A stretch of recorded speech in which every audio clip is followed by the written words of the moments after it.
வணக்கம். பிஎஸ் ஜோதிடம். இந்த ஜோதிட சேனலில் மகர ராசி தமிழ் புத்தாண்டு ராசி பலன்கள் 2026 மகர ராசிக்காரர்களுக்கு தமிழ் புத்தாண்டில் கிரக மாற்றங்களால் கிரக வக்ரம், கிரக மாற்றங்கள், இதனால் ஓராண்டுக்கு உண்டான பலன்கள் எப்படி இருக்க போகிறது என்பதை பார்ப்பது தான் இந்த பதிவு. முதலில் மகர ராசிக்காரங்க ஒரு முக்கியமான விஷயத்தை தெரிஞ்சுக்கணும். 7.5 சனியிலிருந்து முழுமையாக விடுபட்டிருக்கீங்க. அது மட்டும் இல்லாமல் தடங்கள், பொருளாதார இழப்பு, குடும்பத்தில் ஏற்பட்டிருந்த பல வகையான பிரச்சனைகள், கொடுக்கல் வாங்கலில் இருந்த தடைகள், செய்யும் தொழிலில் ஏற்பட்டிருந்த பின்னடைவு, வருமான குறைவு, இது அனைத்திற்கும் ஒரு முற்றுப்புள்ளி வைக்கின்ற ஒரு இடத்தில்தான் கிரக அமைப்புகள் அமர்ந்திருக்கிறது. ஒரு சில மாதங்களாக நீங்கள் செய்கின்ற எந்த செயலையுமே பொருளாதாரத்தில் பின்னடைவை இப்போ கொடுத்துக்கிட்டு தான் இருக்கும். காரணம், 7.5 சனி விலகினாலும் குருவின் ஸ்தான பலம் சரியில்லாத காரணம்தான். 9 கிரகங்கள் சூரியன் முதல் கொண்டிருந்து கேது வரையில் 9 கிரகங்களில் முக்கியமாக சொல்லக்கூடியது, முக்கியமாக நாம் எதிர்பார்த்து காத்து கொண்டு இருப்பது குரு, சனி, ராகு, கேது. அடுத்தது சொந்த ஜாதகத்தில் நடக்கக்கூடிய தசா. இதுதான் ஒருவருடைய வாழ்க்கையில் எந்த நிலையில் பலன்களை தரப்போகிறது என்பதை மிகவும் துல்லியமாக தெரிவிக்கக்கூடிய பலன்களாக இருக்கும். சனி பகவான் விலகியதும் சிறு தடங்கல்கள் ஏன் வந்தது என்றால், குரு பகவான் ராசிக்கு 6 மறைந்தது தான். மற்றபடி பெருசாக பாதகமெல்லாம் எதுவும் இல்லை. இதே குரு பகவான் வைகாசி மாதத்தில் மாற்றம் பெற்று உங்கள் ராசிக்கு 7ஆம் இடத்திற்கு வந்து விடுவார்.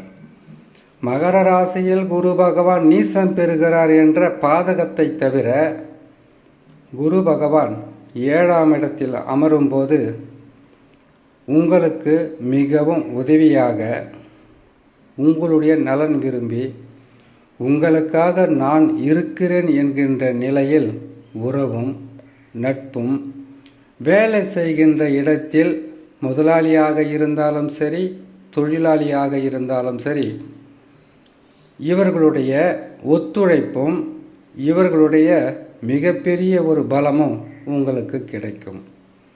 தடைப்பட்ட சுப நிகழ்ச்சிகள் எதுவாக இருந்தாலும் தடையில்லாமல் இருக்கும். இந்த 2026 மே மாதத்திலிருந்து அது மட்டும் இல்லாமல் சனி பகவானும் இந்த நேரத்தில் முழு வேகமாக செயல்பட்டு உதவிகளை செய்ய, உங்களுக்கு இருக்கக்கூடிய கஷ்டங்களை போக்க, நஷ்டங்களை தடுக்க, முன்னேற்ற பாதைக்கு அழைத்து செல்ல சனி பகவானும் உதவி செய்வார். கடந்த ஆண்டுகளில் நடந்த கசப்பான சில உணர்வுகளை மறந்து அடுத்த நிலையில் வெற்றி பெறுவதற்குண்டான வழியை நோக்கி மகர ராசிக்காரர்கள் செல்லலாம். ஆனால் குரு மாற்றம் என்பது ஓராண்டில் 2 முறை இருப்பதினால், அதாவது பயிற்சி பெற்று அமருவார், பிறகு வக்ரம் பெற்று பின்னோக்கி செல்வார்.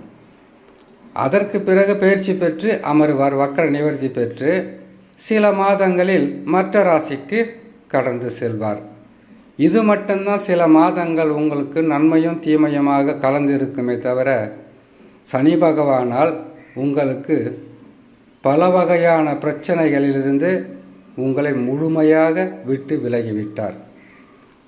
இப்பொழுது இருக்கக்கூடியது இழந்ததை பெறுவதற்குண்டான வழியும், குடும்பத்தில் ஏற்பட்டிருந்த பிரச்சனையிலிருந்து மீண்டு வருவதற்குண்டான வழியும், பொருளாதாரத்தில் ஏற்பட்டிருந்த தடை தாமதம், ஏற்கனவே இருந்து வந்த அந்த பாதக நிலை முற்றிலும் மாறுபட்டு நற்பலன்களை தருகின்ற ஸ்தானத்திற்கு கிரகங்கள் வந்தாச்சு.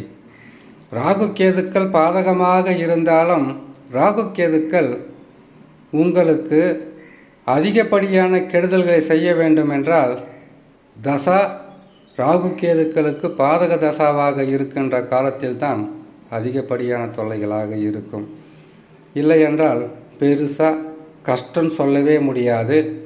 நன்மைகள் நடக்கும், சந்தோஷங்கள் அதிகரிக்கும். குரு மாற்றம் பெற்று அமருகின்ற காலத்தில் கேட்ட இடங்களில் காசு பணம் கிடைப்பதும், இல்லை உங்களுக்கு தரேன்னு சொல்லி தராமல் பல மாதங்களாக இழுத்தடித்து கொண்டிருந்தால், வராமல் தடையாக இருந்தால், பொருளாதாரத்தில் சிறு பின்னடைவு இருந்தாலும் முற்றிலும் மாறுபட்டு அதிகப்படியான நற்பலன்களை பெறக்கூடிய காலமாகவே இருக்கும் 2026 என்பது மகர ராசியான உங்களுக்கு என்று சொல்லி இன்னொரு நல்ல பதிவில் உங்களை நான் சந்திக்கிறேன். நன்றி, வணக்கம்.